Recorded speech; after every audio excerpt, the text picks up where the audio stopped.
Na verdade, você respondeu já minha próxima pergunta que eu vou fazer sobre esse assunto, é se não estava meio que convergindo o papel do engenheiro de dados e do data science para um papel único. Porque antes eram atribuições muito distintas, que é o engenheiro de dados e o que é o data science. Mas você mesmo acabou de falar que, pô, eu, ao mesmo tempo que eu tô, né, como arquiteto de dados, eu tô tendo que já tive que treinar modelo, já tive que fazer uma série de coisas que são atribuições do data science. Com a questão da IA acelerando o que antes eu gastaria um dia inteiro para fazer, você faz em 1 hora. Eu fico pensando nisso também, ao mesmo tempo, assim, né, que eu vejo que os próprios modelos públicos, as coisas, né, os open source e tudo mais, eles meio que democratizam também uma expertise, né, que antes eram só o cientista mesmo de dados que sabia e que agora a gente consegue talvez, assim, né, outras pessoas com menos expertise do que antes conseguem já colocar coisas, né, treinar modelos, fazer fine tunings, algumas ferramentas que até já possibilitam isso de uma forma muito mais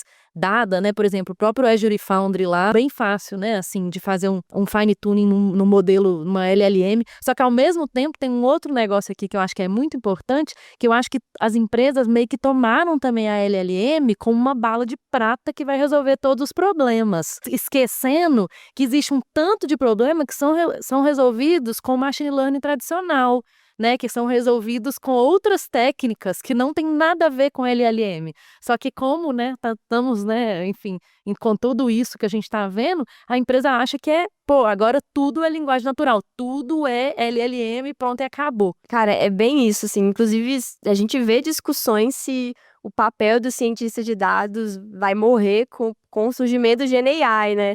E assim, claro que eu já vi, por exemplo, GenAI substituir modelos de machine learning tradicionais como forma de validar um produto. Então, enquanto eu estou trabalhando num produto, eu consigo entregar talvez um V0 ali utilizando o GenAI, que não vai me dar um resultado ótimo, mas vai servir para validar. Mas eu não vejo isso acontecendo justamente porque a LLM ela vai ter uma série de limitações, né? Que modelos muito mais simples, que às vezes você teria que lidar com alucinação, com uma série de coisas que um modelo convencional você consegue resolver de uma forma mais fácil de debugar, né? Mais interpretável, que isso é sempre uma questão, né? Na ciência de dados. A gente tem as black box, seriam as LLMs, e a gente tem os modelos que são mais fáceis de você interpretar. Eu não acredito tanto que o cientista de dados vai juntar com o engenheiro de dados, mas eu acho que um engenheiro de dados ele precisa ter um conhecimento básico de ciência de dados, porque eu acho que é um pouco do que o mercado espera da gente. Então, você se vê nessa posição muitas vezes, por mais que você não seja um especialista ali. Eu diria até que o dev deveria começar, né, a estudar um pouco mais, assim, sobre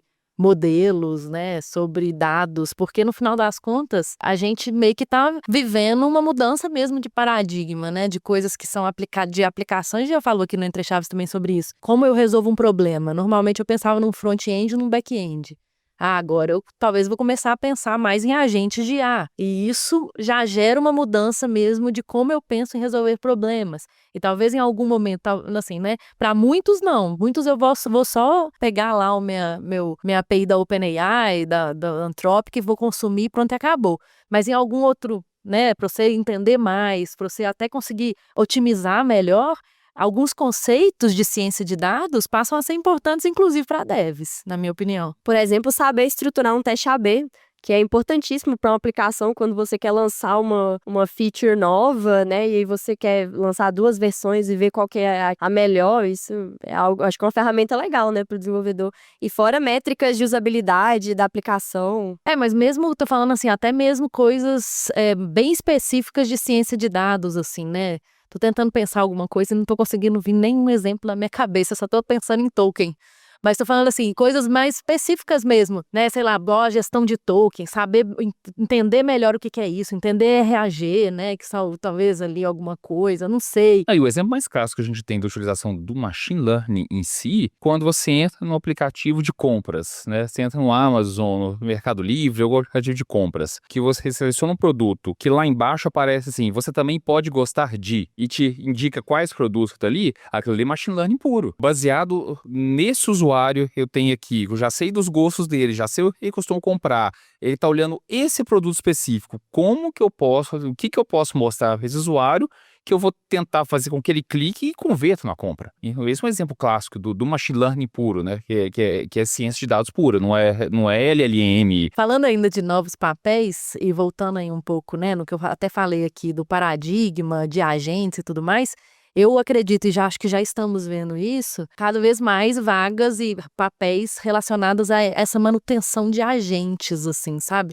E aí, sei lá, né, um desenvolvedor de agentes ou alguma coisa que é bem nessa camada agêntica aí mesmo, tanto para agentes para utilização de IA no negócio, quanto para vir já também agentes de desenvolvimento também, de especialistas em transformar o seu código em agente, para você ter melhores interações com o agente dentro do seu código. Então, toda essa parte de agentes, eu acho que tem aí um crescente, né, em relação a vagas, em relação ao papel, né. E, ao mesmo tempo, a gente também vai começar a ver uma redução em alguns papéis, né. Eu acho que os papéis que são fritadores de pastel, né, mesmo o dev fritador de pastel, até qualquer uma dessas que seja puramente mecânico, né, puramente de execução, sem muito raciocínio envolvido. Mas isso até no mundo de dev. Assim, igual, novamente voltando na época dos maias, onde o pessoal a gente fazia aquelas especificações, antes, né, da popularização do ágil, a gente fazia aquelas especificações gigantes, fazia descrição de caso de uso, diagrama de sequência, aquela coisa toda, fazia aquele monte de papelada. Entregava pro dev, o dev ia só lendo e codificando. O dev mecânico sempre existiu. Quem ainda tiver nessa é facilmente substituível.